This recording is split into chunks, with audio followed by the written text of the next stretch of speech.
Spark something uncommon this holiday with just the right gift from Uncommon Goods. The busy holiday season is here, and Uncommon Goods makes it less stressful with incredible hand-picked gifts for everyone on your list, all in one spot. Gifts to spark joy, wonder, delight, and that's exactly what I wanted feeling. Hey, y'all, I ordered a super cool piece. It's a candle with a sculpture of LSU's Tiger Stadium on top of it. And each officially licensed laser cut wooden replica features up to 4 layers of detail, creating a bird's eye view of a specific football field, seating section, and more. And every label includes your stadium's name, the team's logo, and school location. And it has a coconut, soy, vegan wax infused with sandalwood smell that creates tailgates and touchdown scent profile, reminiscent of game day. It's invigorating like fresh cut grass and nostalgic like smoke from a pre-game grill, and calming like the crisp autumn air of a new semester on campus. Y'all, I love it. I have it at the base of my TV, and I'm ready to watch the Tigers play on Saturday night, right?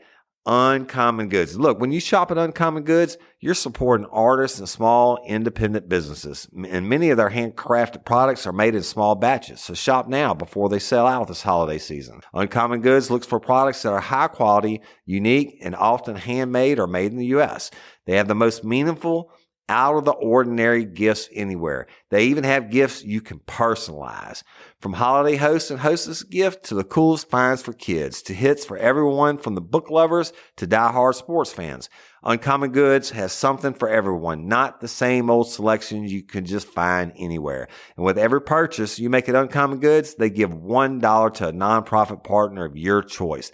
They've donated more than $3 million to date. So to get 15% off your next gift, go to uncommongoods.com/RLRC. That's uncommongoods.com/RLRC for 15% off.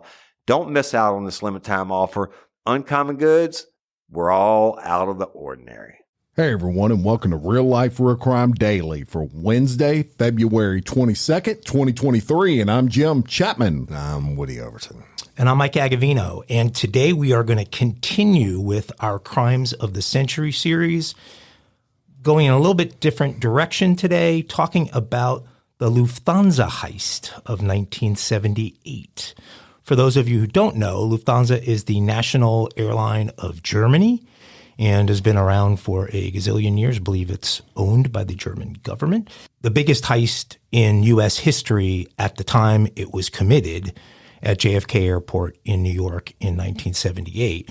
We are going to talk about the heist. We're going to talk about the people involved on the inside, the people involved on the outside, how pieces of this story were blended into the movie Goodfellas, and go back and forth a little bit between some of the characters in the movie and those in real life. And I think you'll find this really informative. So we're going to first talk about the mafia a little bit and give you a feel for structures and who's got what job and how it all kind of works. Yeah, so in 1931, following decades of turf warfare, Brooklyn bootlegger Salvatore Maranzano established the leaders of the New York City's 5 largest Italian-American criminal organizations and declared himself capo di tutti capi, which is translated the boss of all bosses. Maranzano was soon killed off. The other bosses preferred sharing leadership under what became known as the Commission, but his creation lived on, and the 5 families of New York became central players in the saga of the American Mafia. The 5 families of New York consisted of the Bonanno family, the Colombo family, the Genovese family, the Lucchese family, and the Gambino family. The New York Mafia in the 70s had their hands in everything: extortion, hijacking, gambling, loan sharking, drug trafficking, prostitution, weapons dealing, smuggling, counterfeiting, robbery, and a ton of other things. And they favored unregulated or cash-based businesses that required the strength and the stomach to do things members of polite society typically avoid. Now, the connection between the garbage hauling industry and organized crime goes back decades. In the U.S., La Cosa Nostra has been part of New York's commercial sanitation system since about the 1950s. Personal trash is hauled by the city's Department of Sanitation. Carters, as trash haulers are known, have always been able to carve out and sell routes to one another, which made the system vulnerable to strong-armed tactics. The mafia entered the industry through the Teamsters Union, gained influence over certain routes, and using unsavory tactics to keep competition at bay. When a national waste industry leader, Browning Ferris Industries, entered the New York market in 1992, an executive's wife found the decapitated head of a German shepherd on her lawn.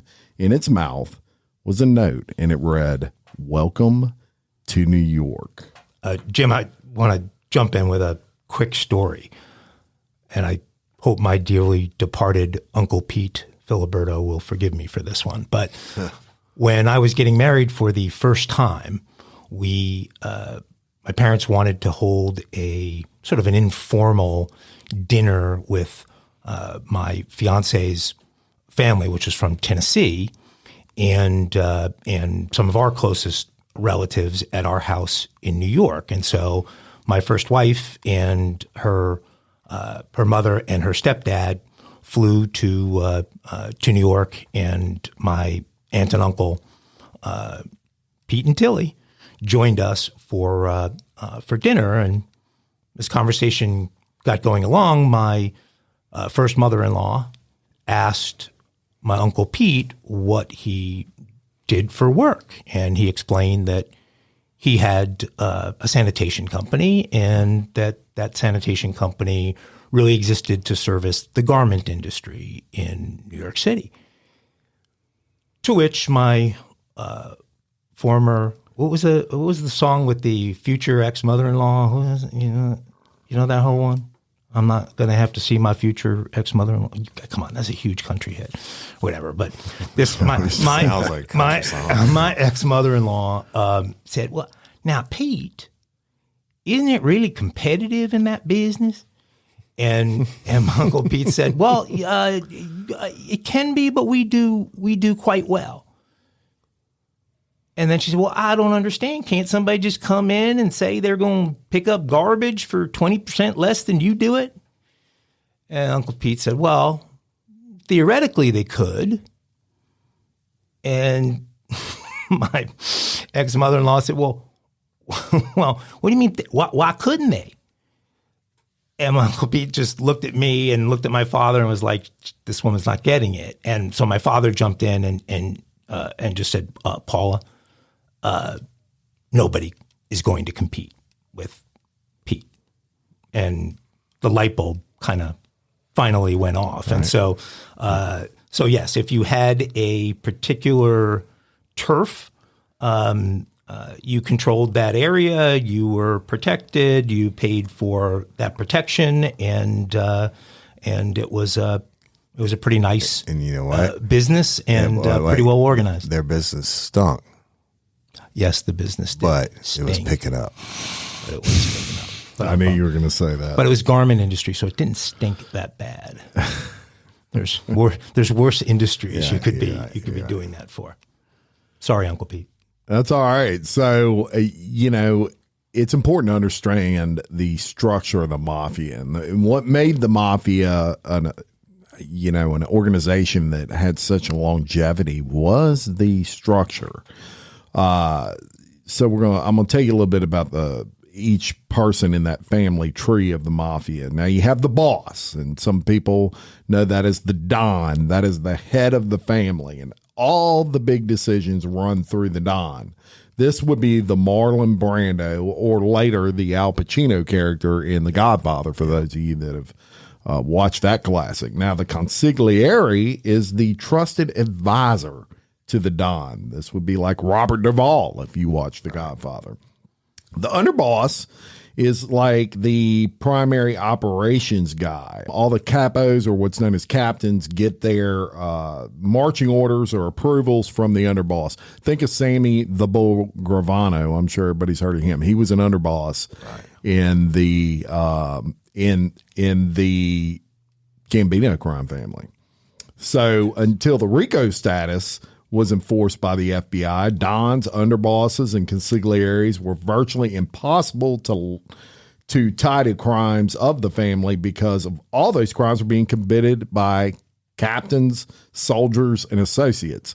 They weren't. The orders were just being given by the underboss, the consigliere, and the boss of that family. Now, a captain had a crew, as he would refer to them, and that was his soldiers, and he had major status and influence in the organization. In general, the term indicates the head of a branch of an organized crime syndicate who commands a crew of soldiers and reports directly to the underboss or the street boss. A soldier is a member of the crime family, so they're a made member. And they usually start off their criminal careers as associates to the family until they have proven themselves, also known as getting made in the mafia.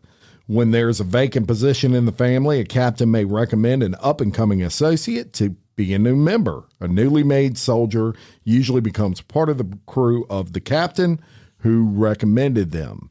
The lesson in the mafia structure is important to understand in order to truly understand what happened in the Lufthansa heist. Both the Lucchese family and the Gambino family were very active in Queens and specifically the John F. Kennedy International Airport area, y'all.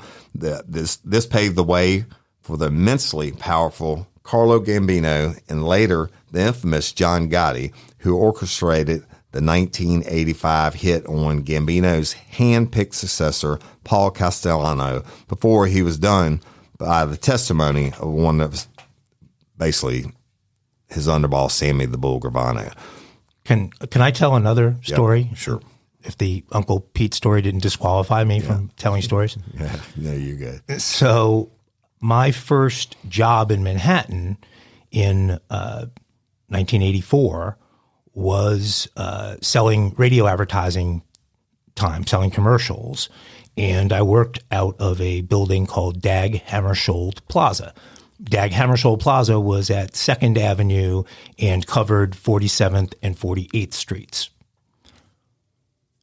One day in December of 1985, as a rookie salesperson in my office about 5:30 in the afternoon, I heard a loud bang and a couple other loud bangs, as did everyone else in my office.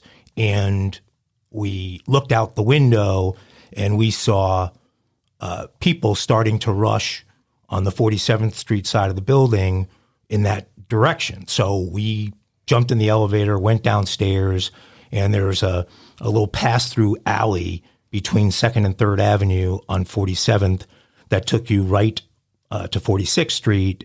And when you came out of that little alley, you were staring at Sparks Steakhouse right across from the alley. And as we are coming out of the alley, we see the crowd, and the crowd is gathered around a body that is down on the street outside of a car, and they have already pulled one of the signature tablecloths out of Sparks and covered the body with it.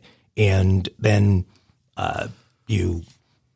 people start talking, and you learn that it's a hit. I didn't at the time know it was John Gotti and it was Paul Castellano, but you read about that immediately the next day. But pretty amazing that we were right there for that when it happened in 85. That's crazy. That's one of my, and I know Jim's also one of my most famous scenes in my mind.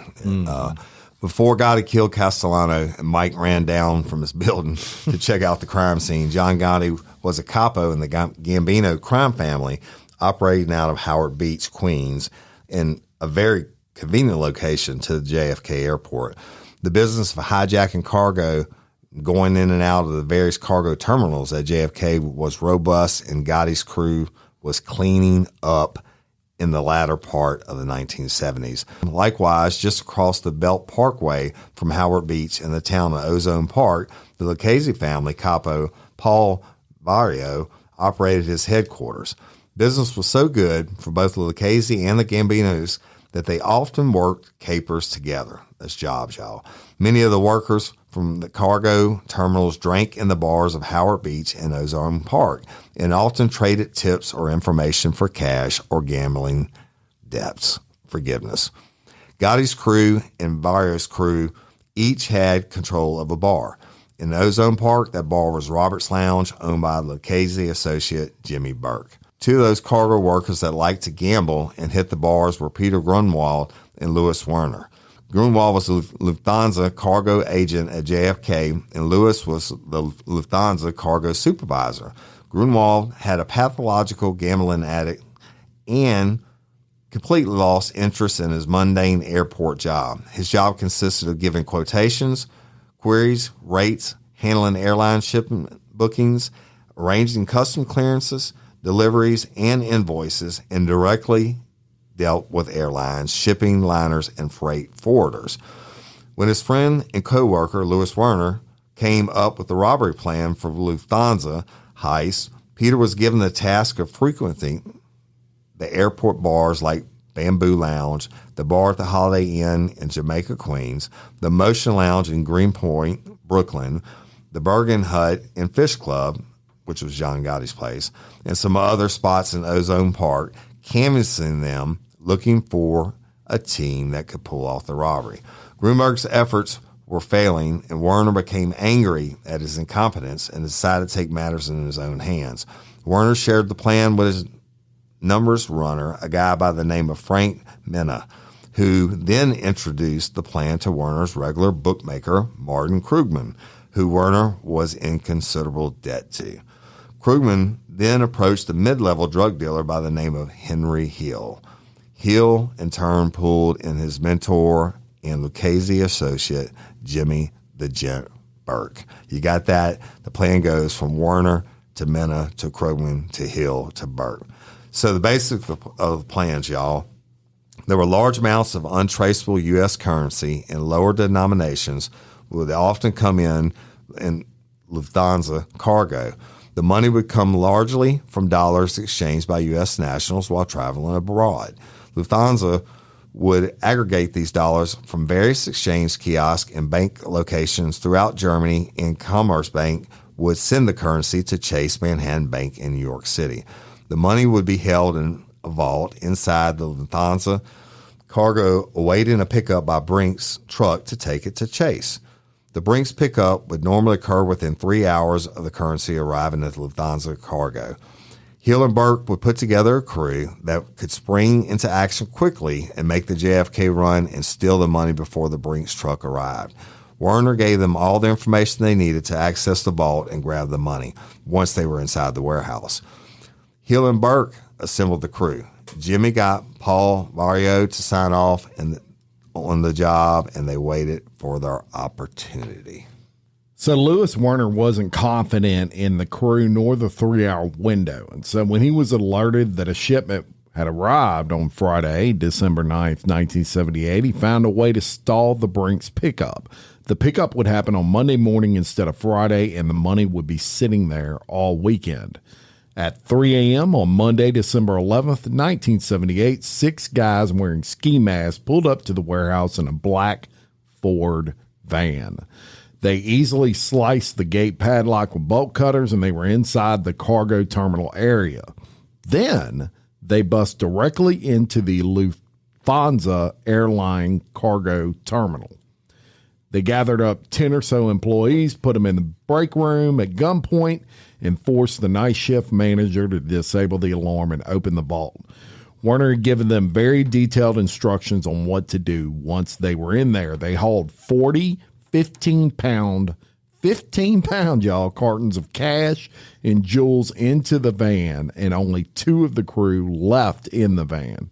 The others piled into a getaway car they had waiting, and the entire job took just over an hour. They never fired a gun. They didn't have to harm anyone, and they did, a little more than just a pistol whip to one particular guy. They were long gone before authorities would arrive. The crew met up at the warehouse owned by John Gotti, and Gotti gave them instructions on where to take the van to have it destroyed. They had just completed the largest robbery in U.S. history at the time, and walked out with $5.8 million in cash, which in today's dollar equates to about $22 million, and $800,000 worth of jewels. That's love. These guys had no idea that there was $5.8 million in cash there. Much less jewels. Werner had told them, and apparently most of these occasions where they would get these shipments and hold them for a Brinks truck involved hundreds of thousands of dollars, something like that. And so they were anticipating something in that kind of range, and unbelievably, it turned into nearly $6 million in cash. 2 days after the heist, police found the van, that black Ford Econoline van that they used, stranded, actually parked in front of a fire hydrant in Canarsie, Brooklyn. A guy by the name of Parnell Stacks Edwards was supposed to take the van to Gotti's junkyard and have it destroyed. So this van was supposed to be long gone. This guy gets on a bender, does whatever the heck he ends up doing, and You had one job. You had one job, exactly. And so you may remember the scene in Goodfellas where a young Samuel L. Jackson gets taken out with a shot to the head by a young Joe Pesci, who was playing the role of Tommy Two Guns DeSimone, although they gave him a different name. I think they called him DeVito in the movie, but in real life, it's Tommy Two Guns DeSimone. And so what happens is the papers and television in reports claim that the van has been found and they've found fingerprints on the van. Well, Jimmy Burke knows that the entire crew was wearing gloves. The only idiot who could possibly have left prints on the van was Stacks. And so at that point, Stacks was a major liability and he had to go. Stacks and got so, Stacks. So in the movie, you see Pesci and one other character who was playing the role of Angelo Seppi go to Stax's place, and I don't remember if they did this in Goodfellas, but in real life, Stax was in the middle of eating a piece of chicken, and when the police eventually got to his place, the chicken was still in his mouth. Nice. I don't think they did. I think in the movie they showed him in bed, and they pulled him out of bed and then shot him. While Jimmy was concerned about the van leading the cops to Stacks and Stacks leading the cops to Jimmy and his crew, little did he know that the cops knew within minutes, within an hour of the crime, that there were only two possible ways that this happened. They knew that both Gotti's crew and Burke's crew were working these hijackings at JFK for years. And if a job is going to occur inside of one of the cargo terminals at JFK, it's going to be one of those crews. And so it was only a matter of time before somebody did something stupid where it became obvious which crew it was. There's a bunch of stuff you can watch online that's a lot of it's really funny about cops from that era that worked the case, talking about these guys that were part of the crew and some of the ridiculousness that was going on. And so so the cops knew, and the cops lay in wait basically for somebody to make a mistake. There's a famous scene in Goodfellas that you probably remember where two of the crew show up at the restaurant at Jimmy's restaurant. Called Roberts, and they show up one after another, and one has bought a new pink Cadillac, and the other has bought a new mink for his wife. And Robert De Niro, who's playing Jimmy Burke again in the movie, I think they call him Jimmy Conway, but it's he's playing the Burke character, goes nuts. I told you guys to lay low, not buy anything, and you're going to lead the cops right to us. And of course, the cops were waiting for such a for somebody to screw up and make a dumb decision like buying a Cadillac or a mink. And so, by the summer of 1979, Burke had ordered the execution of 9 guys, all of whom were connected to the heist in one way or another. Killing them off was a much better economic play for Burke. Each of these guys were due $400,000 to $500,000 for their part in the heist, and he thought they were all idiots that were screwing things up and leading the cops and the FBI to him, and so why not just... Hey, y'all, let me tell you about Gobble. All Gobble meal kits are pre-prepped. That means less work for you and less waste in your kitchen. Their meal kits include everything you need so you can save time at the store or just skip that trip entirely. I got the box in and I had 3 different meals. I had a Kung Pao chicken, crispy fish tacos, and a beef bourguignon, however you say it. But let me tell you about the classic beef bourguignon. Look, it came with beef pot roast and a beef broth concentrate, red wine demi-glace, cremini mushrooms, cipollone onions, mashed potatoes, baby carrots, and rosemary thyme butter. It was so easy to make. Literally like 15 minutes it took Cindy. And let me tell you something, and all the dishes were fire, but this thing was like a taste explosion in my mouth. It's just unreal. We've got to spend more time together and more time doing the things we love because everything came in this one single box right to my door. So see what a difference Gobble will make for your household. Right now, they're offering my listeners a fantastic limited time deal. You get $120 off across 4 boxes plus free shipping and free cookies. And let me tell you, those cookies, I ate one that was sin baked and it was delicious. Go to gobble.com/real life. That's GOBBLE.com/real life for $120 off your first 4 boxes. This offer is not available on the home site, so don't miss out. This is genius. It's taste explosions in your mouth like you've never had. Hey ladies, are you feeling overwhelmed by hormonal changes? Well, you're definitely not alone. There are more than 1,000 hormone disruptors living in our environment right now. It's in your food, your water, the air you breathe, the clothes you wear, your skincare products. They all mess with your hormones.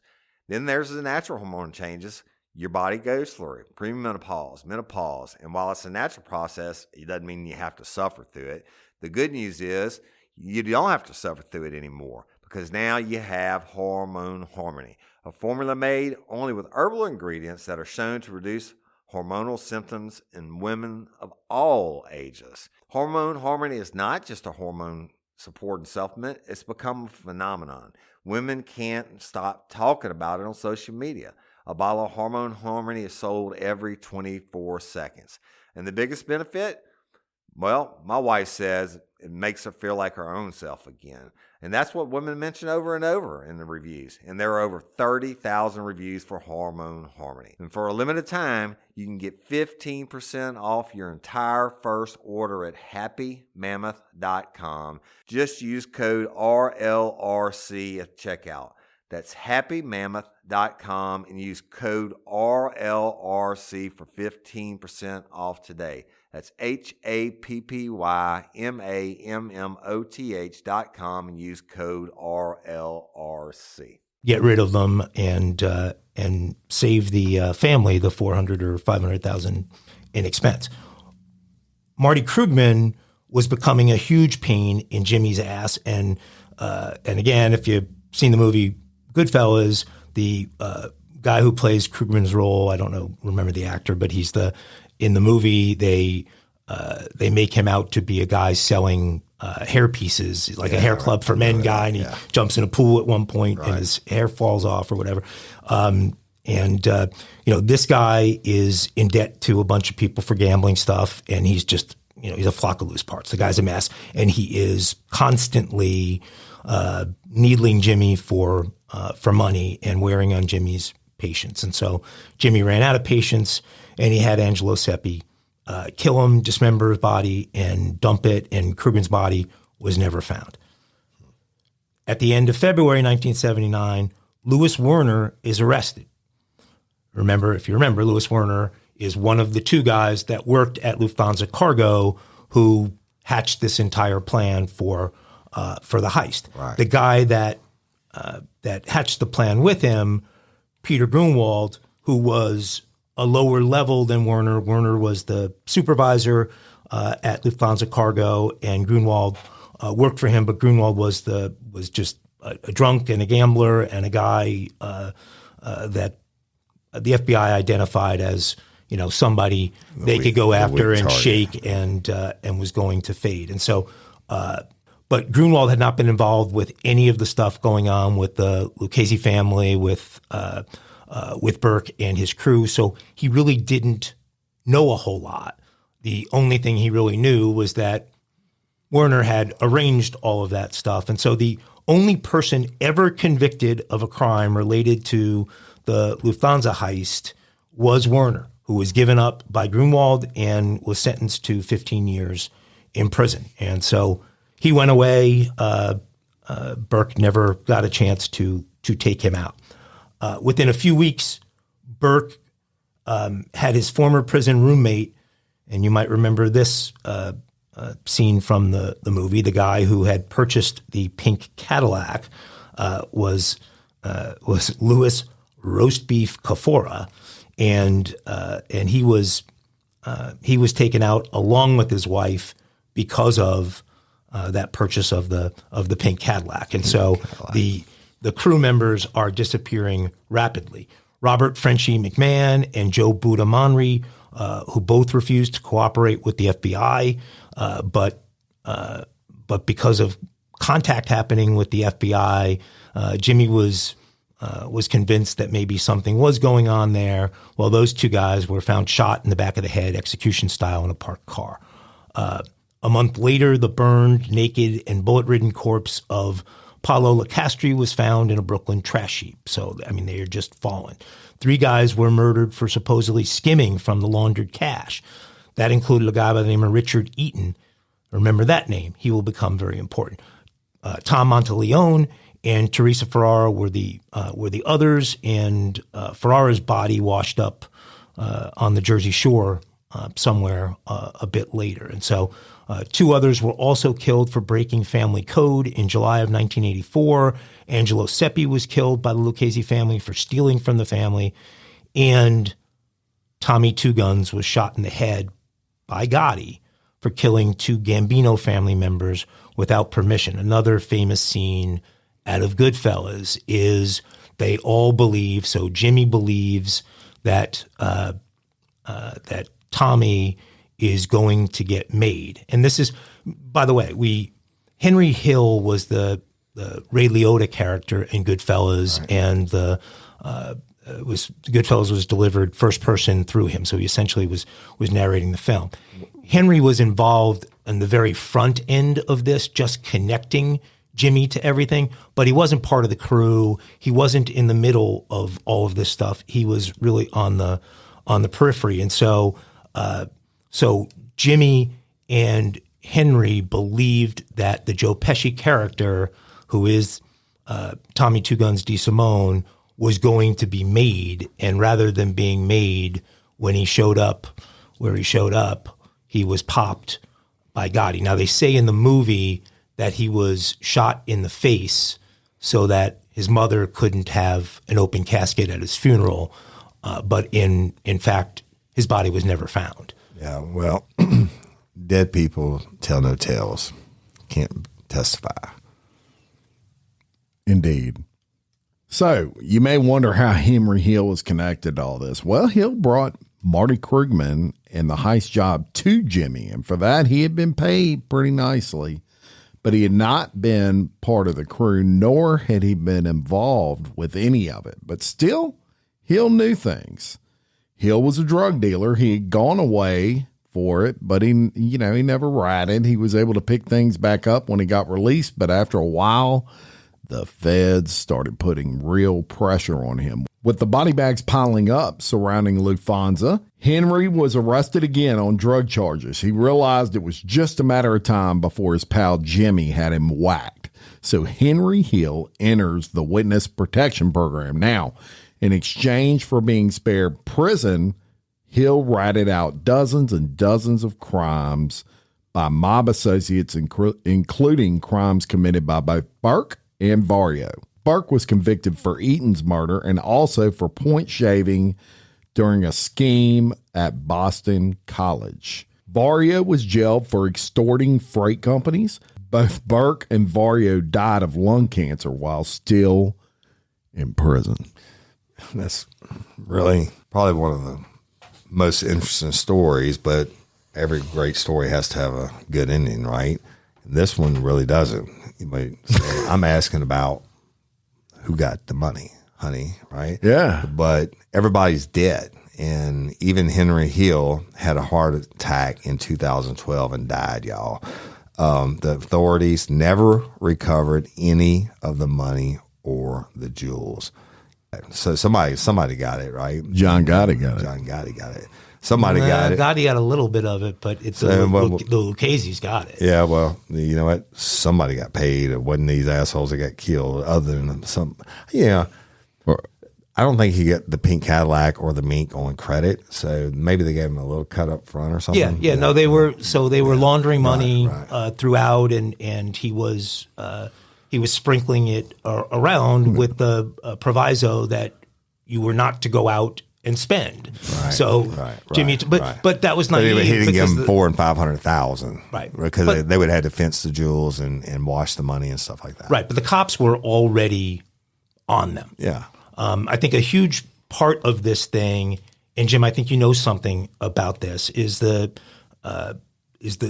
RICO laws and the RICO laws coming in because through RICO, for the first time, law enforcement had a way of getting at the big guys. Right. When traditionally, I mean, they were on a treadmill chasing the mob because they could get associates and they could get the occasional soldier, but they weren't getting capos and they weren't getting ever above the capo level. But with RICO, they were able to, a crime by one was a crime by all. That's exactly right. And RICO is what single-handedly took down the mob. It was a genius idea from the government in order to basically get to the ones at the very top of these organizations, the underbosses and the bosses.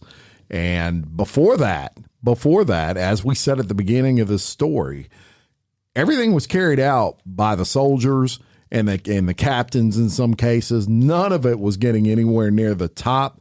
And what happened is it became a save-ass problem because of RICO. So you had underbosses such as Sammy the Bull who were testifying against the bosses. You had captains testifying against consiglieres, or cooperating rather, which eventually resulted in testimony. And all that was caused by RICO because before that there was no threat to them. Yeah. They weren't the ones going out there shooting somebody in the head. They were just telling the captains to order the soldiers to do it, or the captains and the soldiers together as a crew would do it. RICO changed all that because if even the order was given down, you were just as guilty. Right. So specifically in this case, Burke gives the order to kill Eaton, and Hill takes the deal, and Hill rats on Burke giving the order for Eaton to get killed, and that is the major crime for which Burke spends the rest of his life in prison. 100%. And without RICO, that never would have happened. Exactly. That never would have happened. So RICO, it stands for Racketeer Influence and Corrupt Organization Act. It's a United States federal law that provides for extended criminal penalties and civil cause of action for acts performed as part of an ongoing criminal organization. It started with the mob. They use it for gangs and drug dealers now and everything else. That's right. So not only did they say you could use one witness basically, or to bring down a whole organization if they had the knowledge, the correct knowledge. And not only that, they went after the money. Well, and we did a story, Woody, recently about Young Thug, and that is a RICO case. Right. So it's very successful and really gives teeth to federal law that they didn't have before the mafia, and then it was created for the mafia, and that's a fact. The other thing that Burke went away for, this point shaving scheme that involved Boston College, there's a great 30 for 30 that ESPN did I saw that. on that. And the crew involved there includes the same guys that the movie The Departed was based upon. So you have actually the Goodfellas crew and the Departed crew converging in that. And, it's well worth seeing that 30 for 30. It's amazing that many high-level guys were involved in a scheme that was just, it was amateur hour, but needs well worth seeing. Yeah, indeed. So RICO was signed into law by President Nixon in 1970. Interesting. It was, but Never enforced. But really. also interesting is none of these guys really knew about it.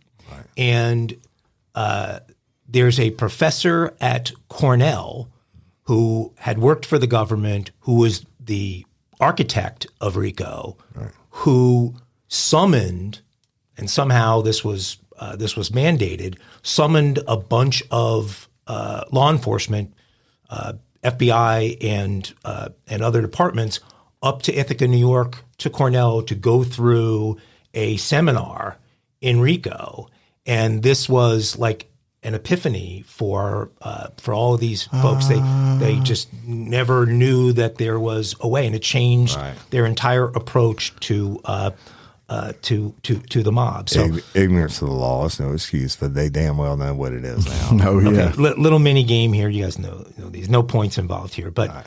Do you remember who played Henry Hill in the movie? Yeah, Ray Liotta. Ray Liotta, right? He's dead now. He'd be dead. He'd be dead. And he died young. It was just last year, I believe. He passed away. Great actor. I actually saw him get interviewed a couple of years ago, and he told the interviewer he had never watched the movie. Goodfellas? He had never watched one, in my Goodfellas. opinion, one of the best crime movies of all time. But isn't that amazing? I would say, yeah. Top three right. for me. Yeah.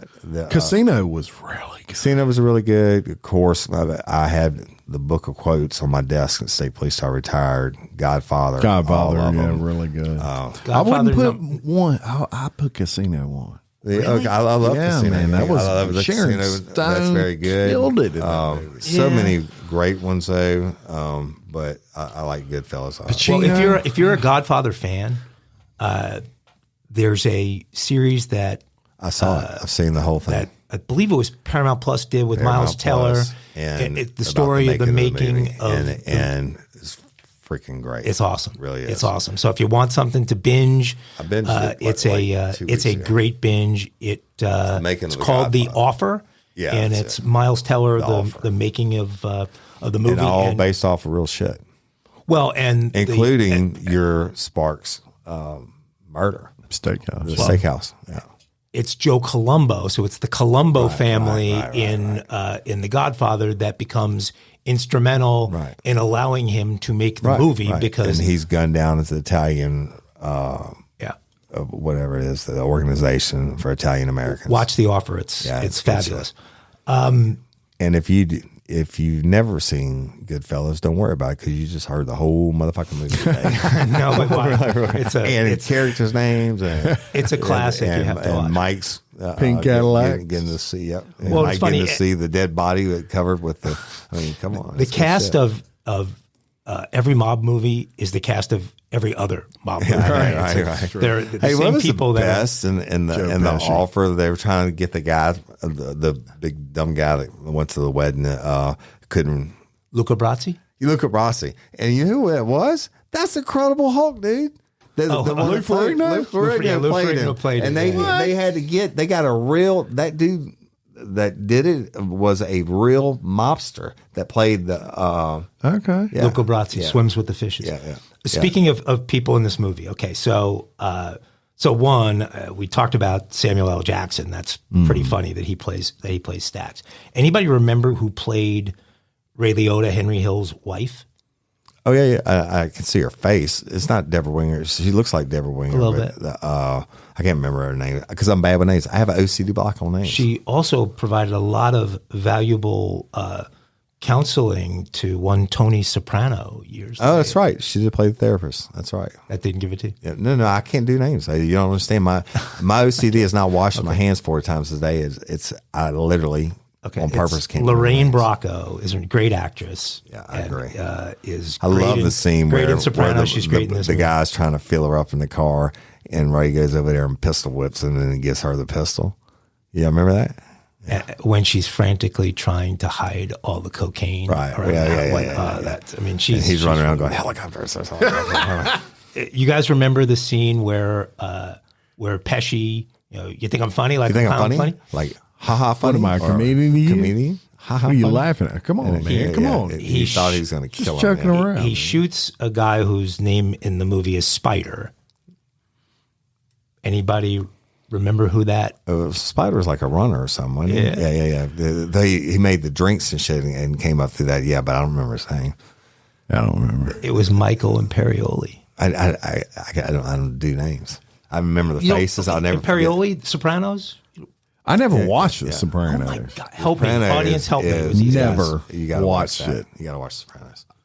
Is it good? It really is good. I've never watched it. I didn't have What a, HBO. what a great back binge! then. I would love to have really never are watched going- it and have the might opportunity go back to and binge watch it now. it again. It's like The Wire. If you've never seen The Wire, you got to go. I watched that after years and years. The Shield. I love that remind show. me of that guy. Oh, on The man, Shield. dude. Yeah.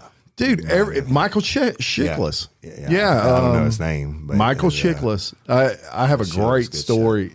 Oh, I can't look. So he was also in American Horror Story. He did that the deal in New also Orleans. played that Also superhero. played the thing in the DC comic series. But I couldn't go to New Orleans for a long time when he was filming that series there because it went like 10 seasons. Right.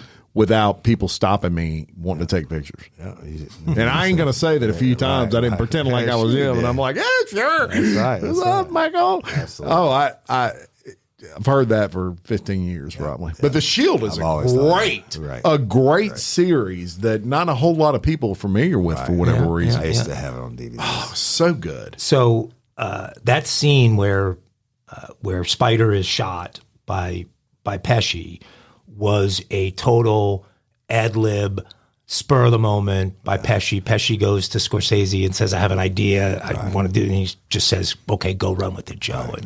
And he did it. Yep. And Pesci's the best in that. I mean, He's great. De Niro's always De Niro, and Ray Liotta is good, but I think Pesci steals that movie. Paul Sorvino plays Paul Varia. Well, actually, in the movie, it's called Cicero. But Mia Sorvino's dad, or yes, A lot of them be dead now. that's how I know him as. Most of them be dead.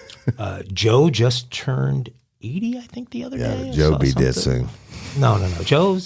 Joe, keep on living, bro. We like Joe you. plays golf every day. Joe's Hey, still. that means Joe's you'll still be in dead. it. Shit, he could get hit by me. Hey, no, stop. Let me tell you something. Hey, Joe's. my cousin Joe's Benny. a 10. Joe's an 11. Yeah, he's a great actor. Love everything he's in. Home Alone 2. Great movie. Yes. It's a great Home movie. Alone, period. Yeah. It's a great movie. Tony. So, wait, I got. He made more money with Home Alone series I than he gotta did tell any one other last movie. stupid Hollywood story, right? Because you just made me You got to give think me of a it. voice 'Cause thing in Hollywood, dude. But you can't Or give singers, you can't pull out Home Alone as something to put in the Joe Pesci collection of his greatest. my I cousin bet Benny. he made more money off of that than any other movie he's I ever bet he done. didn't, but just to show how stupid I am. So we're out in LA, and I have a guy I coached Little League Baseball with who was married to what's the name of the singer? It doesn't even matter. Tony Braxton. No, it's an old Paul Anka. This is Paul Anka's daughter. Paul Anka's. Who the hell is Paul Anka? Paul Anka still goes out. Paul Anka still goes out on tour. You have him, baby. Anyway, so wait a second. So her sister married Jason Bateman. So she's having a birthday party Teen Wolf. for her. She's having a birthday party for. Ozarks. Teen Wolf or Jason Ozarks. Jim, That's why I learned how to urban Oh, that was surf. Michael J. Fox. No more. Right. No, he did. He did play like the second or third. I think Oh, did he was in. Okay, one, that's where I got but it from. you would have pissed him off more than I did in the story I'm going to tell you. Ozarks. So wait a second. So we're at this Ozark. Yeah, great show. series. Another binge Ozark. Yeah. So we're at this birthday party. Blood ties. We're at this birthday party, and I find myself. We're outside, sitting next to Jason Bateman, trying to figure out, how to make a little bit of small talk. And, my wife, I could just see the fear on her face. Anytime I'm next to one of these Hollywood people when we were in LA, she would just grimace, what the hell is he going to say to the guy? And You're still in LA, right? So, you know that. Just so Louisiana. it's different LA. So I tell him that I loved dodgeball. Right? So I tell him I love dodgeball, great, which, by the way, I love dodgeball. But I tell him I love dodgeball. And he looks at me and he says, let me tell you about dodgeball. He said, a car picked me up at the house. I got in it. We drove 10 minutes to Burbank Airport. I got on a flight to Vegas. I arrived in Vegas an hour later. Car picked me up. The airport in Vegas, McCarran. Drove over to the Strip, whatever resort they were shooting at. I don't know where it was. I got out. 90 minutes later, I got back in the car, went back to McCarran, flew back to Burbank. He's I was home 3 hours later. He's not. That's I was love. like, oh my God, I just, Love. could I possibly have been more disrespectful to the guy than telling him his best work was in probably dodgeball when he it was probably 3 liked hours that. of his life? Hey, No, he didn't. never got He that didn't. from anybody else. He didn't like that. He probably has never got it from anybody else What's that? since. I still Teen think, Wolf. Urban surfing, crush the roof of the party wagon. Give me a keg of beer. I just remember that. All right, that's it. Wrap it up. I'm Jim Chapman I'm Woody Overton. And I'm Mike Agavino. with Real Life, Real Crime Daily. Peace. Shabusiness.